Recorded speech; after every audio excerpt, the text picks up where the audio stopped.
Hey, what's up, guys? It's your boy Days, and you're about to watch Thorin rant for about 3 hours. When I'm watching esports world championships, I enjoy sipping on a Gamer Sops, which is a delicious keto-friendly, sugar-free energy formula. And of course, it has the lovely little energy release, nice smooth, long, hours long, nice taper off at the end, no hard crash. And you can get 10% off with the code Thorin, Thorin, at gamersops.gg.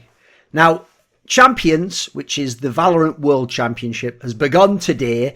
So what I thought I'd do is, people don't tend to do these sorts of pieces of content anymore, but I've always thought it was an interesting angle, which is, why not give reasons why someone who doesn't follow Valorant might actually be interested in tuning in or checking it out? Obviously, it potentially can be just like if you don't follow Dota 2, but maybe you tune into TI, this could become a fixture on the circuit where it's just another game you tune in. It's one of your side games, your mistresses, as it were, and you just check it out every now and then, catch up on the storylines, then watch the big match. So first and foremost, one of the main reasons why you might be interested in watching is if you come from the CSGO background, obviously the game the most similar theoretically to Valorant, although I will say Valorant certainly composes elements that, in terms of like the comps, seem more like something like to some degree Overwatch, more like League of Legends and a MOBA, and then there are some elements with the FPS angles and the classes that seem a bit more like Overwatch, but there's obviously a lot of CSGO mixed in there.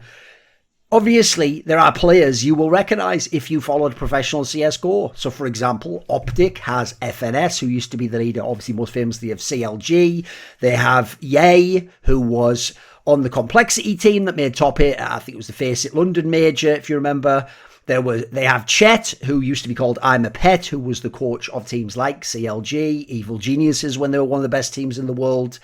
They have Exet, one of the teams from NA as well, has Def, who you might remember was on Complexity. He was like the support player in the IGL, the UK player. FPX, one of the better teams, has Angel as their in-game leader. Quite a long tenured player in Counter-Strike, was playing in way back in 1.6 and was obviously in-game leader of Hellraisers at a bunch of the majors in the latter day of CSGO up until a few years back. DRX, the Korean team, has RB and Stax, who you might know from the MVP PK team in CSGO. Team Liquid has Scream, the legendary headshot machine. They have Yampi, who is the really skilled all-around talent, but AWPer from Finland, who famously was banned, but now is unbanned, but went over to Valorant. And they have Nevera, who is Scream's brother, and more recently in CSGO was playing in Vitality at the end of 2020 and early 2021, when they were like a number 1, number 2 team in the world. They were winning championships. They were in the big finals. Now, beyond that, you also just have top talent at the event. So, for example, if you want to check out any of these names, these are some of the best players in the world or on their teams. On Optic, you have Ye, who basically has been like their MVP player in many times. On FPX, you have Ardis, who, by the way, was actually a lower-level Counter-Strike pro, but is one of the top players in Valorant. You have Durka, who some people think is the best player in the world. On Fnatic, skilled player, also was formerly, by the way, a CSGO pro, but just at a small level, like more like semi-pro level. On DRX, you have the guy Stax, who a lot of people rep. There's a player called Forsaken, not to be confused with the dodgy Indian one who got banned on Optic. The Forsaken in this game is actually the brother of Xcurate, the Singapore player. I think it was Singapore, wasn't it? Singapore, Indonesia. I'm not sure on that one. I don't want to make a mistake. Basically, he was the guy, if you remember, who played for Tai Lu. Well, his brother, he was the AWPer and IGL for Tyler at one point in time. His brother, Forsaken, is actually a banger for Paper X.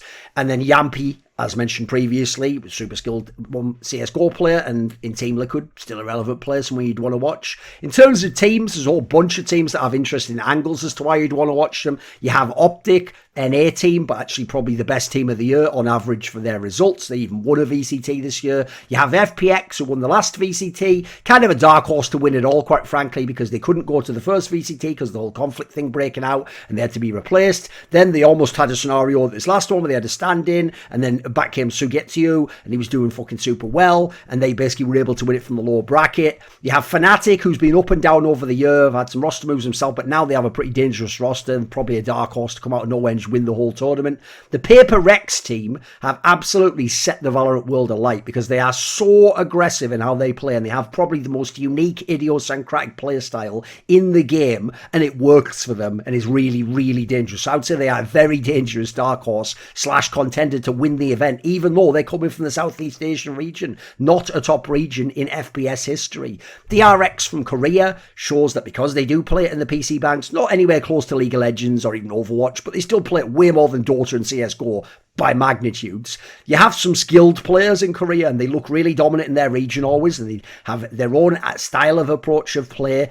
So they're a skilled team. Korean angle you can watch for, except from NA has always been decent, always been in a position to even go to these tournaments. It's only the last one they started getting here, and they've just yet to produce the international results. They haven't really sort of got embedded in online as much. And then Loud from Brazil has got to be a dark horse by virtue of the fact they were second place at the first VCT this year. And so as a result, yeah, a lot of people think there's another team that has some firepower, right? In terms of the regions, this is a massive selling point for this tournament if you're from other games, and especially CSGO, because actually one of the reasons I often gave as to why I followed League of Legends and was interested is not the raw ability in the game or how skilled it is or that. It's the fact that it's one of the only truly international games. Essentially, the entire world plays League of Legends at a professional level and tries to be really good. So as a result, it makes it super competitive. You know that there's not some country out there. So for example, famously, when I watch Dota 2, I'm always like, I wish there was Koreans to the same degree there are Chinese players. When I watch CSGO, I think I wish Korea and China were involved like they are in League of Legends. All these other games have an angle like that where it's like, you can't know. So famously, I've often said, even to some of the top CS 1.6 and CSGO players, you don't know it, but for all we know, if Koreans went ham, the actual best player ever was a Korean guy that never played CSGO, and we don't actually know that he's better than Simple. That's potentially possible. Well, in a game like this, it's not quite at the league level, but man, these regions, like, here's the thing, it's not that the whole world's playing Valorant necessarily, but the competition level for how many regions play is insane. The parity, there have been so many upsets of minor regions against major regions, using the league terminology. There have been so many times where the placing showed that these regions could compete. So for example, Paper X from Southeast Asia were 4th in the first VCT and this year, and they were second, they were runners up in the second VCT. There were only 2 VCTs and then there's champions. That's the format over the year. Loud from Brazil were runners-up in the first VCT. Zeta Division from Japan were 3rd in the first VCT. Imagine Japan being 3rd in like a major in CSGO or even in League of Legends, man alive. DRX from Korea were 5th to 6th in both of the VCTs. You can see the amount of competition. And then, by the way, some of the smaller regions, for some of the small countries from South America or other parts of South, they're even causing potential upsets and just doing like the BO1s when it was like that in the groups. Oh, that wasn't BO1s, but yeah, like there's some really dangerous stuff. Oh no, there was actually.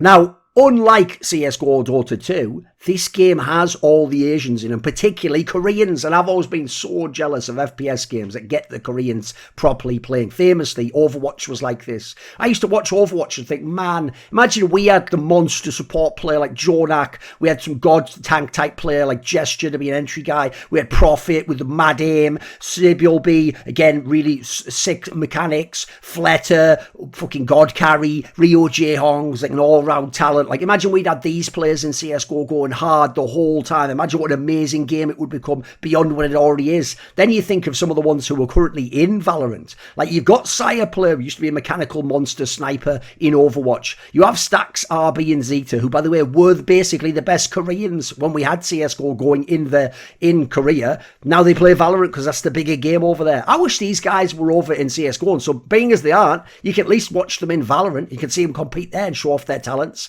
The format, by the way, is probably the part that's gone under the radar the most, because they've also upgraded the format from what the VCT Masters events were like. Well, I didn't like the fact that if you're the top seed, you just skip to the playoffs. You didn't have to go through group stage. This is like League of Legends World Championship. You have the four groups, but they're GSL best of 3, so there's already no BS from the round robin angle that I despise. And then the actual playoffs is Double-Elim. This is the dream. This is what everyone's always wanted. You have a really good system in terms of like the group stages. I'd argue potentially better than CSGO and League of Legends because GSL. then what, it's got to be a massive selling point that they've got a lower bracket and a Double-Elim. Imagine in the CSGO Major how amazing it would be if you had a lower bracket and you could watch like FaZe versus Na'Vi again, or you could watch Heroic versus Na'Vi a second time. Imagine if you had a lower bracket in the League of Legends World Championship and you'd gotten to see that year when IG won or FPX won, G2 or the other top teams from the West get to play another team in the lower bracket. Imagine how exciting that would be. And also, consider this. This year, the 2 VCT winners both came from the lower bracket. Optic came from the lower bracket. FPX, by the way, won the entire lower bracket. At least Optic came from the winner bracket final. So the crazy thing is, this is a really good format. It's actually comparable. The only one I think is better is probably TI. It's better than the CSGO Majors and the League of Legends World Championship formats. So bearing in mind, Riot Games make the League of Legends World Championship. That's their own game. This just shows how Riot will always cut off their nose to spite their own face. I get the vibe. They're going to go the other way. Famously in CSGO, we always say, unfortunately, Valve cares more about Dota. And I've even heard from behind the scenes, there was like a rule, like whatever Dota has to be different from CSGO. And that's why they won't give us a TI-style Double-Elim tournament with the crowdfunding. So the joke is, it feels like League's doing that, but they're doing it the other way around. Now it's the CS type game that gets all this stuff, and it's the MOBA type game that gets none of it. Like, what's going on here? So that part's just so weird, but I will say this is props to Riot. This looks like a very good tournament overall. In terms of talent, there are a whole bunch of names you will either recognize or I can just tell you are good. I'll run through some of the ones I like. Pansy is mega overqualified to be in this game. I hope she becomes the voice of Valorant, because I thought she was really good in CSGO. Spoiler, being as she's the one going out there calling out that people aren't contacting her, calling her to hire her for majors in CSGO. I'll just point out, I tried actually twice to contact her to hire her for Flashpoint, never got any response whatsoever. I always thought she was a very good CSGO caster, actually was brought in way too early and forced into lineups by ESL, and before she'd finally sort of found her voice and her identity, I think she could have been one of the best CSGO casters ever, and I thought if she'd have had a partnership with either Machine or Moses, it would have been fire. I thought they were both really good duos when she did them. She could have done any level of match, so she could cast way bigger game than Valorant, so absolutely top tier talent here. Golden Boy as a host, pretty much always a good host in any game, right? Yinsu, who people might know, came from being a journalist. I first met her when we did the press release announcing Flashpoint came out in the beginning of 2020, so you can see how her career has leveled up. She's a pretty good host overall. Seems like she has fairly decent personality on camera. I think people relate to her. She handles the comedy stuff fairly well, because her boyfriend, I'm not sure what the relationship state is now, but I know that Boster from Fnatic was her boyfriend, so she also had the into the scene where she knew loads of the players, especially the Europeans, and would do like a cheeky banter of sort of repping Europe. Achilles obviously had been famously comes from League of Legends and did Overwatch and was doing the Korean region, and I know him from League of Legends. He's a very legit guy, very professional on camera. Bren and Sideshow obviously come from Overwatch and essentially are the best analysts / most interesting personalities, influencers, in my opinion, but also do a great job on the desk. I'm actually glad that they get to be there. Bren's more like the funny side and he has like harsh takes. Sideshow, I really think, is just like the Monte Cristo of Valorant and Overwatch, and he did a really good job. He has that sort of mind. He can still do some humour, but he's a very, very legit analyst who was never just going to give nonsense takes, in my opinion. Tom Biz, if you know from CSGO, he would often be on the side streams or the smaller events like the Star Ladders with me. He's a guy who's always had talent, in my opinion. Of the other people, I don't know that many of the others. I thought actually a woman called Jess, from the few times I saw her on camera, she seemed interesting. I thought she had an interesting sort of personality. Seemed like she had pretty, I wouldn't say like spicy takes, but she had like a sort of a firm take. I thought she had a good presence on camera. Don't really know much beyond that. I don't know what game she's from beyond, unfortunately. Beyond those people, it's not that the others are bad. Some of them I don't think are that great. I just think in general, like, they've got a good set of talent here, but I do think outside of some of these names, it's a bit vanilla. Like, what I don't like about Riot and how they've handled it, like watch the Four Horsemen episode about this, they don't seem like beyond one or two people, they're going to let top talent in, actually. And they're definitely not going to let people in who've shown any sort of history of backbone. So you're not going to get that spicy a broadcast, in my opinion. It's going to be more like the League of Legends one in that regard. In terms of the observers, if you don't know, Prius and Sapphire, who did tons of the biggest CSGO events of all time, they actually are the main observers. Actually, Valorant took all our observers, in the sense that, like, if you don't know, Sliggy used to be the god of observing in CSGO, and he was the coach of Team Liquid for most of Valorant, it seems like. The game itself, let's be real, isn't the number one reason to watch, especially not if you're a CSGO fan or a Quake fan. Like, it's not as good as CSGO. It's different enough that it's not really the same thing. Like, the utility is totally different and the abilities and all the rest of it. But I will say, I think it's a better FPS game as an esport to watch than Overwatch or COD, and way better than League of Legends. I do think actually a very unique part of it is it has an automatically built-in OP element. So think about it, right? In CSGO, if you're the best, like the absolute best team in the world on Nuke, any team that doesn't like Nuke and doesn't have to permaban someone is just going to ban Nuke against you, right? You're not going to get to play it so much. If in League of Legends, you're the god on Fiora in top lane, you're probably not going to get to play it that much because people aren't going to want to give you what your OP are. But what makes Valorant very unique, I actually think this is a slight oversight, but it could make it interesting, is because they brought in the CSGO element, they have a map veto the same as we do in CSGO before the series. But because they use the veto for maps, that's all they can ban. The agents, which are like the champions or the heroes in League and Dota, which can be OP and broken, whereas that's what you ban in the draft in League and Dota, there is no draft to ban those actually. So if an agent is just overpowered, it's just overpowered and you have to use it or deal with it. That's interesting, I actually think, because it means if you are just a god on one thing, you can still shine. Like, it's more like sports in that sense. You don't just ban one aspect out, you can't just take someone's strength away as much. So I think that's actually just a very interesting aspect that people will be shocked by, and they'll see it doesn't allow you to have the same sort of strategic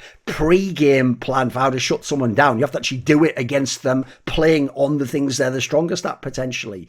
Obviously the map pool isn't as great compared to CSGO. It's got some flaws in that regard, but I would say also, again, the players have had their time to start working with the maps and using it, and so the meta of how they play the maps out has made the maps a lot more watchable and a lot more interesting interactions on them. So look, let's be real, I'm not going to big it up as the best event ever, it's way better than CSGO, but the point is, if you're not watching any events right now, obviously we're just doing ESL Pro League, like we're starting out slow again in CSGO. This is an interesting thing you can shoot into. It's got some people you recognise playing, some people you recognise talking. It's got a very good format. It's got some interesting, unique, idiosyncratic elements, and it's got a totally worldwide field of teams who may indeed end up winning the tournament. This video was kindly supported by Kill Your Inner Loser, Ahmed Hadjou, Matt Pugnatio Rajcula, Paul Villa, Travis Goff, Adam Ochs, Animosity, Bot Pounder 420, Hades, Jensen Goh, Kovacevicd, Pacy, Tobias Bernasconi, Tosh, Torin, and as always, special thanks goes out to Jerky's Minion. Do you want to suggest a topic or a guest for my shows? Would you like to ask a question in my Patreon AMA? Maybe you want teasers, find out who the next Reflections guests are or upcoming talk show guests. Do you want to take part in one of those long donated discussions with me? Well, if any of the above or more sound interesting to you, put your money where your mouth is. Join the Illuminati today via the Patreon link in the description box below.